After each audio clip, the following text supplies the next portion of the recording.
मंच पर विराजमान दर्शक महल से पधारे हमारे परम श्रद्धेय महाराज श्री को नमन करता हूँ, दंडवत प्रणाम करता हूँ कि दास के ऊपर आशीर्वाद बना रहे।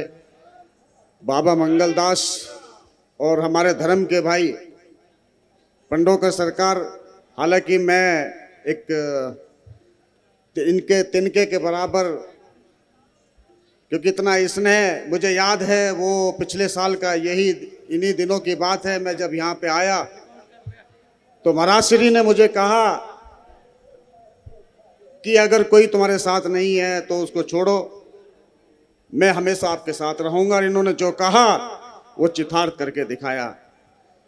मैं इस मंच के माध्यम से ये कहना चाहता हूं कि देखिए, संत स्वरूप में आना कितना कठिन होता है। शायद मेरी आप पिछले जीवन से मैं रूबरू करा दूं। मेरा नाम नवीन त्यागी, इंदिरापुरम जिला गाजियाबाद में एक अच्छे किसान परिवार में जन्म लिया।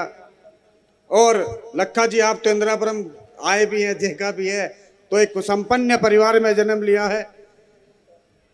भगवती की ऐसी कृपा रही कि हृदय परिवर्तन हो गया, और हृदय परिवर्तन के साथ सब कुछ भुलाकर इस संतों के बीच में रहकर इनसे सीखा। और कुछ ही समय में आशीर्वाद मिला भगवती का, और उसके बाद भाई के रूप में, महाराज के रूप में, क्योंकि मुझे तो कुछ आता जाता था नहीं।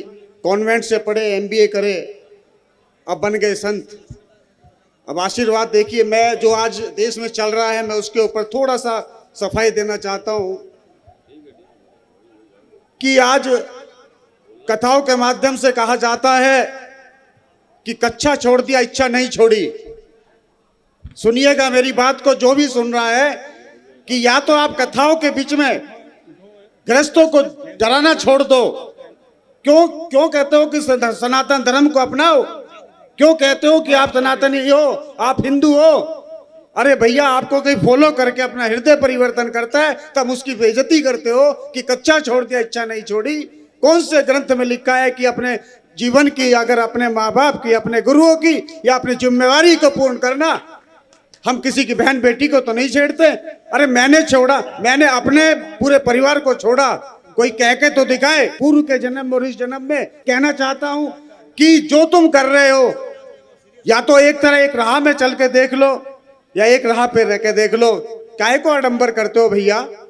सबको तुम बेवकूफ सब। अरे एक तरफ तो कहते हो धर्म की ध्वजा उठाओ, सनातन धर्म वो करो, धर्म अपनाओ, तिलक लगाओ। अरे जो लगा के बैठे तुम उसी को नहीं हजम कर पा रहे हैं? उसी की बेइज्जती करते हो, उसी के हिस्ट्री को निकालते हो, उसी को कहते हो नंगा कर दो। हम कहते हैं हम तो नंगे हैं ही हैं। अरे तुम क्या हो भाई? क्यों कहते हो मत बनो? बंद कर दो अपनी दुकानों को। कथा करनी आती नहीं और फिर कहते हो आ जाओ। तो मैं जरूर कहना चाहूंगा इन सब जो मेरे सामने जितने भी ये खड़े हैं, भैया, जो आपकी इच्छा करे, जो सदगुरु आपको बोले, जो आपको अच्छा लगे। तभी तो एक कहावत है कि गुरु बनाओ जानकर, पानी पियो छानकर। तो भैया किसी के भौकावे मत आना। ये तो रही धर्म के ऊपर बात, रही पर्चे के ऊपर बात। लखा जी, इस देश के 3-4 बड़े प्रोग्राम कराने का मुझे प्रत्यक्ष रूप से मौका मिला। नोएडा की पिछले साल 10 जुलाई से लेकर 16 जुलाई को एक जो विश्व रिकॉर्ड बना, उस कथा का संरक्षक मैं ही था। अगर तुम इतने बड़े तरकालदर्शी थे, कथा देने से पहले ये तो नहीं सोच लिया कि जिसको कथा दी थी, क्या उसके पास पैसे हैं? उसके पास पैसे हैं उसको पूर्ण कराने के? लखा जी, नोएडा के अंदर उस कथा में कितना जो जेला मैं जानता हूं। मात्र 7 पर्चे बने। जिनको मैं लेकर आया, सबका ये था कि मुझे कुछ उम्मीद है, किसी की प्रस्तानी, किसी को कुछ ना कुछ परेशानी रहती है जीवन में। तो ये सब चीजें क्यों? आज संतों को नंगा कर देना, सनातन का ये कर देना। भैया तुम भगवान बन जाओ, हम तो तुम्हें नरसिंह। एक देश बड़ा ना बेड ढंग उस पर जा रहा है। चलो मैं ज्यादा तो नहीं कहूंगा, क्योंकि अभी पिछले मैंने यही कहा था। और मैं एक बात बताऊं, हिंदुस्तान का पहला इंसान हूं जो आज अपने आप को बहुत बोलता है कि मैं बहुत बड़ा शास्त्री, मैं बहुत बड़ा विद्वान हूं। देखिए, मैं तो आप सब संतों का चरणों का सेवक हूं। और इन संतों का मेरे ऊपर आशीर्वाद है, महाराज जी का आशीर्वाद है, मेरे भाई का आशीर्वाद है, मेरे बाबा का आशीर्वाद है और मेरे माँ बाप का, मेरे पूर्वजों का आशीर्वाद है। मैं किसी अभाव या प्रभाव में बाबा नहीं बना, ठीक है। और मैं कहना चाहता हूं, आज परम पूज्य हमारे जो धीरेन्द्र शास्त्री हैं, क्योंकि आज देश उस धर्म को जो उठा के चल रहे हैं, मगर मैं जरूर कहना चाहता हूं ऐसा मत करिए कि जिससे मेरे जैसे लोग दोबारा से पैंट शर्ट में आ जाएं। कोई अतिशोक्ति नहीं होगी, क्योंकि हमने कोई अभाव या प्रभाव से नहीं बने, तुम्हारी मजबूरी होगी, तुम्हारी मजबूरी हुई होगी। जितना मुझे ज्ञान है कि जब जब भगवान ने जन्म लिया, बाल्यकाल से ही उसने अपनी कलाई दिखानी शुरू कर दी। अगर आप भगवान से तुलना कर रहे हो तो आप 1 रुपए का पार्ले जी का बिस्किट कहां आता था? मेरे तो समझ में नहीं आता। जितना तुम ढोंग करते हो, जितना तुम रोते हो, और पहला इंसान हूं लखा जी, मैं नेपाल की उस पे वहां पे कह के आया था कि भगवती से प्रार्थना करूंगा कि मैं और तुम मंच पे ना मिल जाएं, क्योंकि मैं तो खोने के लिए मेरे पास कुछ है नहीं और पाने की मेरे को ये तमन्ना है नहीं। जो पाना था भगवती ने दिया, भोलेनाथ ने दिया, ये भगवा है। इसकी जो जिज्जत है उसको मर जाऊंगा, मगर इसको गंदा नहीं होने दूंगा। कहते हैं कि अनजाने में तो आदमी बड़े ढंग से चल देता है, एक्सीडेंट तो तैरना, कहते डूबता तो तैराक ही है। मैं तो अनाड़ी हूं, तो मैं फिर भी सोचता हूं कि, तो मैंने कहा कि मैंने कि नहीं मिलना, तो मैं यही कहना चाहूंगा। देखिए, बड़ा अचंभित होता है कि आदमी 2 बातों को ना हो, सीधा सीधी एक बात करे। तो मैं कहना चाहूंगा, जितने मेरे गृहस्थ संत हैं, हम लोग एक अपना अखाड़ा बनाएंगे, आए, और या फिर जितने भी एक वो है, इनको दान देना बंद कर दो। और अखाड़ा कोई ये नहीं है, कहीं नहीं लिखा कोई गृहस्थ संत नहीं हो सकता।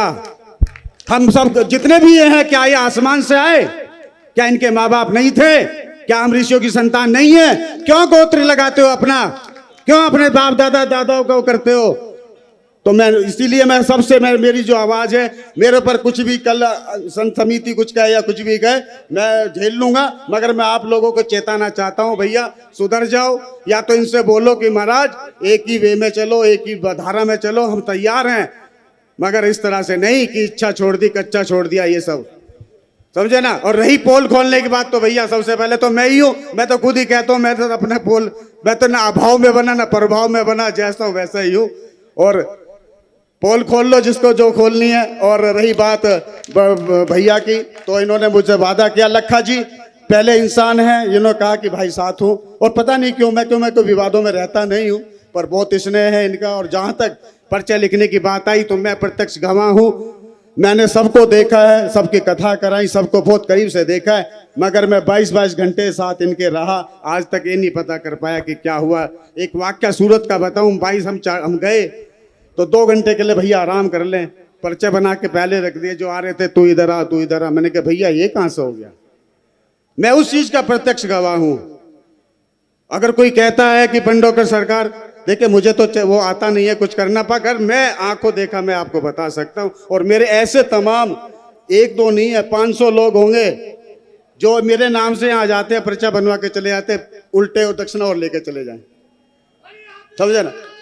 तो मैं जितने कम शब्दों में इनका शुक्रिया अदा करूं। और लखा जी, आप तो हमारे दिल्ली के और हैं, आपको हम बचपन से, तो मैं कहूँगा कि माई का जो आपका एक भजन है, शेरों वाली मैया का, वो आप कहें, क्योंकि उसके बिना तो अधूरी है आपकी रातें। क्योंकि हमने आपको सबसे पहले 95 में जो हमने सुना था, ISBT में जो हमारा मंदिर है,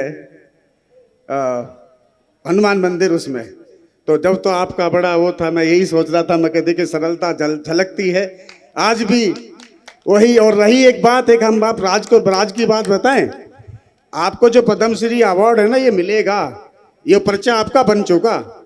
क्योंकि ये मैं जानता हूं, क्योंकि महाराज श्री ने एक, मैं आया था पीछे किसी को लेके, तो उनको बोल दिया कि विधायक बने गए, वो बन गए।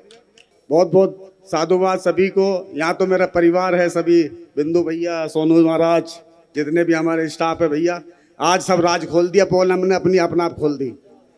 क्या हो।